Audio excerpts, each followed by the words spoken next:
Gde? Kod Knez Mihajlove ulici. Kod Knez Mihajlove? Kaži nešto za YouTube. Umoran sam, vidiš, radim. Ulicama grada. Ulicama grada, imamo iza mene.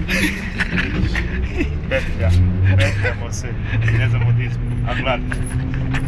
A? Znači taj rad. Da. To da znate. Da. Temperatura? Temperatura 0,06. 0,6. A meni zima. Tebi zima? A znojim se. A znojiš se. Pa kaži za Duleta, pozdrav. Pozdrav za Duleta i ono njegovo društvo iz Beča, što ga više ne posjećuju. Bio odavde i također. Svi ga mi volimo, samo nikoga više ne vidi. On se krije ko lisac, samo po mraku se vidi. Evo. Evo, ovo je naša stvarnost. Evo. Mi sad idemo levom stranom.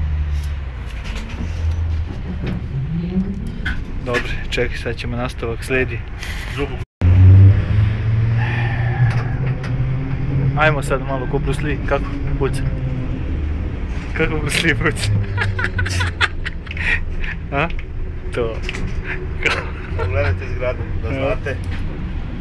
Zgrada. Samo da znate. Bombardovano, oštećeno. Doći ćemo do snimaka. Pokazat ćemo sve.